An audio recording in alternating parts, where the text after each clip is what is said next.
सबने इसका जमकर स्वागत किया था।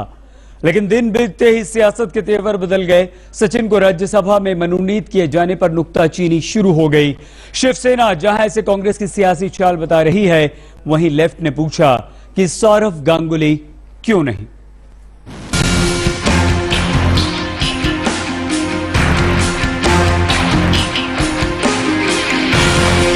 सचिन तेंदुलकर अभी राज्यसभा के गलियारों में दाखिल भी नहीं हुए कि उनके नाम पर सियासी गलियारों में शोर शुरू हो गया।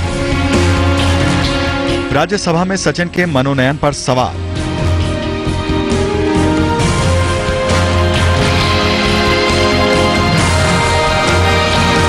हर मुद्दे पर अलग सुर में बोलने वाले नेताओं के सुर इस बार भी अलग ही रहे।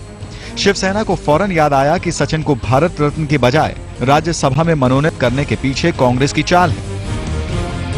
वैसे कांग्रेस वाले बोलेंगे कांग्रेस का सांसद सचिन तेंदुलकर, मुझे लगता है देश से स्वीकार नहीं करेगा। देश की भावना बहुत अलग है। महाशतक होने के बाद सचिन तेंदुलकर को भारत रत्न मिलने की सभी को उम्मीद थी। अब 6 साल तक मुझे लगता है भारत रत्न टाल दिया है। ये कोई राज्यसभा में आ जाने के बाद में उसकी प्रक्रिया कहीं शांत तो नहीं हो सकती।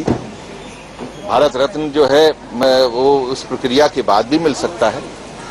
तो ये तो प्रक्रिया चालू है, चलती रहेगी। सचिन को राज्यसभा सदस्य मनोनीत करने के पीछे सियासी वजहों को हवा मिली कांग्रेस के ही सांसद संजय निरुपम के बयान से। ऐसे में एक सवाल बार बार उठ रहा है कि अगर वो कांग्रेस में आते हैं तो क्या बिल्कुल सचिन तेंदुलकर जैसे बेहद लोकप्रिय किस्म के जो खिलाड़ी हैं वो अगर कांग्रेस से जुड़ते हैं तो निश्चित तौर पर कांग्रेस का मान सम्मान बढ़ेगा और कांग्रेस को लाभ भी होगा। उनके अनुभवों पर आधारित जो योजनाएं हैं, जो सोच है, उसको लाभ उठाकर।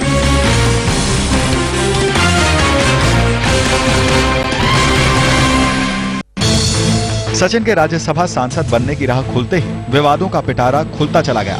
सीपीआई नेता गुरुदास दासगुप्ता ने बड़ी सफाई से सरकार की मंशा पर सवाल खड़े कर दिए। हम जरूर खुश हूं।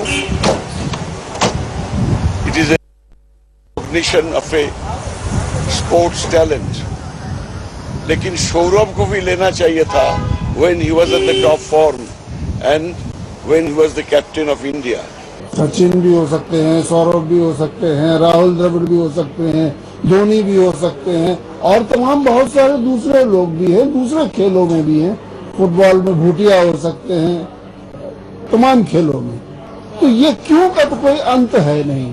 तो चलो कम से कम शुरुआत तो हुई। अभी तक तो खेल के क्षेत्र से किसी को प्रतिनिधित्व मिलता ही नहीं था।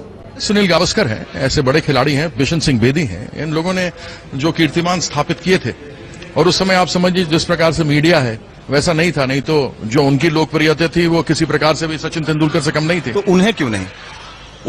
अब यह कहा जा सकता है कि जिस प्रकार का प्रदर्शन सचिन तेंदुलकर ने किया है उसको किसी प्रकार से भी नजरअंदाज करना संभव नहीं है।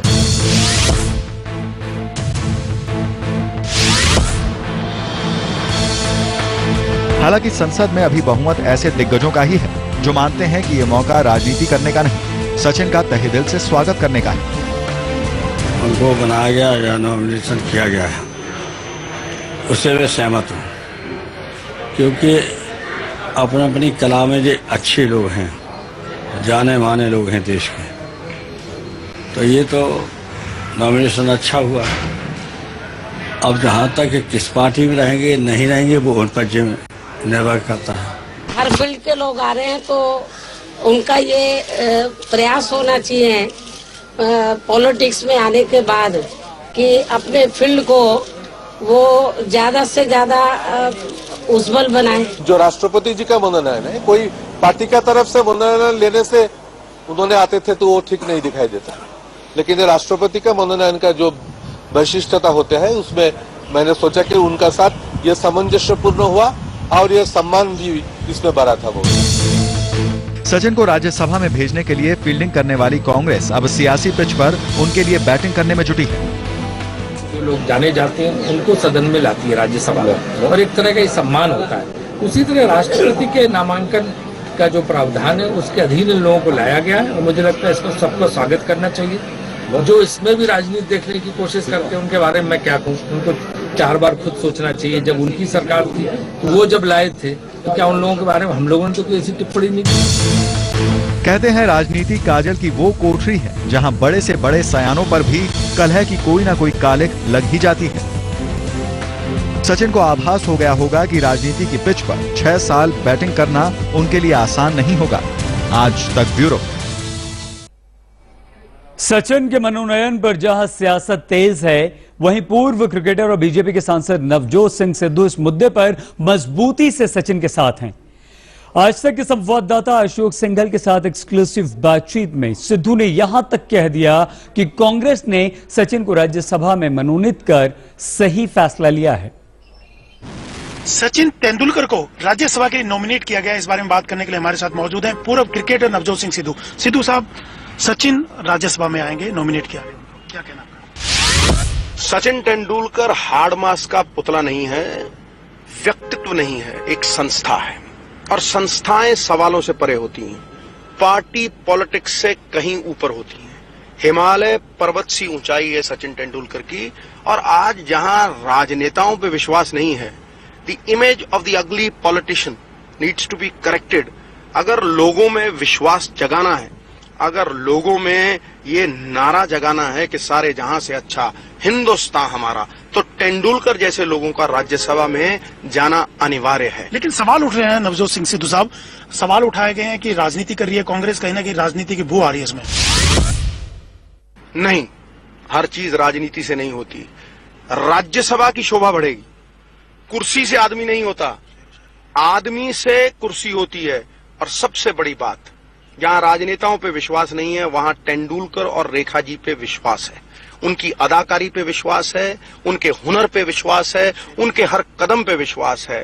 भला बुरा तो परवरदिगार करता है, तू क्यों गिला उससे बार बार करता है। सही वक्त है रेखा जी, सही वक्त है सचिन, सियासत में कदम धर दे, देख पूरा हिंदुस्तान तुझ पे एतबार करता है। बात एतबार की है, सवालों से परे है, संस्था है और राज्यसभा की शोभा बढ़ाएगी। लकड़ी के साथ जैसे काठ तैरती है और जैसे धूड़ को हवा का सहारा मिलता है, तो धूड़ आसमान में आंधी बन के लग जाती है। तेंदुलकर की संगत ऐसी है कि आदमी सर उठा के, where the mind is without fear and the head is held high, गर्व से ये कहेगा सारे जहां से अच्छा हिंदुस्तान हमारा। और तेंदुलकर और रेखा जी का सारा जीवन गौरवपूर्ण है। गौरवपूर्ण बिताया हुआ एक घंटा कीर्ति रहित युगों से कहीं बेहतर है। बुलबुला चाहे दरिया में एक पल जिए, लेकिन सबसे ऊंचा होकर जीता है, हिमालय की तरह ऊंचा होकर जीता है। इसलिए सवाल बंद और सराहना करो।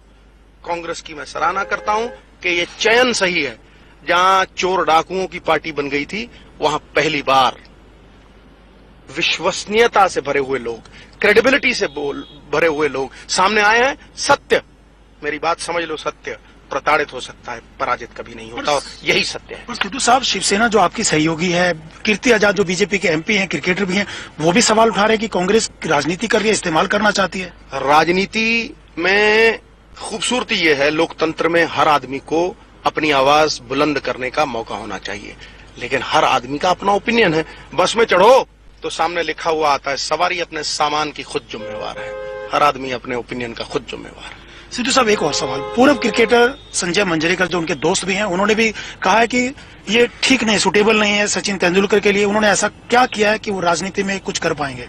जब भी कोई मौका है वो पीछे ही रहे, उनको क्रिकेट खेलना चाहिए और ना कि राजनीति। मैंने फिर कहा, हर आदमी को अपना ओपिनियन देने का हक है, लेकिन ये कह देता हूं, कुछ तो लोग कहेंगे लोगों का काम है कहना, छोड़ो गुरु, बेकार की बातें हैं। आपको लगता है ये पारी भी सचिन तेंदुलकर बखूबी निभा पाएंगे, जो पॉलिटिक्स की पारी है, जो राज्यसभा में वो आ रहे हैं? तेंदुलकर हर चीज में सक्षम है।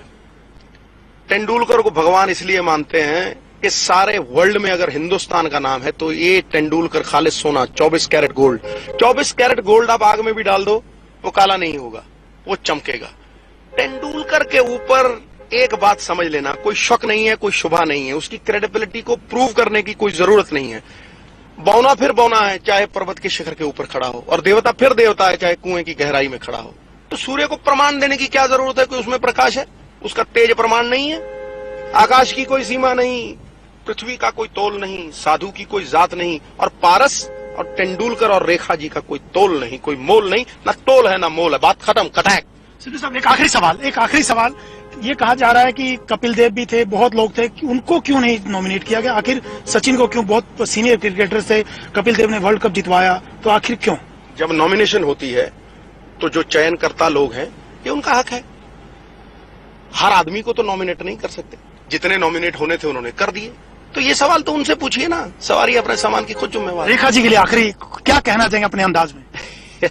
हर पर्वत पे मणि मानिक नहीं होते, हर हाथी के माथे पे मुक्तामणि नहीं होती, हर जंगल में चंदन के पेड़ नहीं होते, और हर देश में रेखा जी जैसे व्यक्तित्व नहीं होते।